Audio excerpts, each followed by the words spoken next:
Alikuwa anapiga dakika mbili tu chali, yaani baada ya dakika mbili hawezi tena kurudia tendo wala hapati tena hisia na mwenza wake. Lakini sasa mambo ni mazuri, saa hizi ana uwezo wa kuperform kuanzia dakika 20 kwenda juu bila ya kuchoka, bila kupata uchovu wowote. Sasa na wewe ni zamu yako leo. Ikiwa na wewe unatumia dakika mbili lakini unachoka sana, huwezi kurudia, unapoteza hisia zote. Hilo ni tatizo kubwa sana. Ila suluhisho lipo.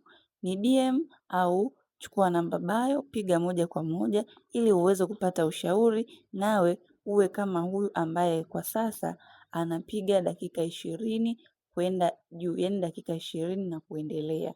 Share video hii kwa wanaume wengi zaidi, usiache kucomment pamoja na kulike.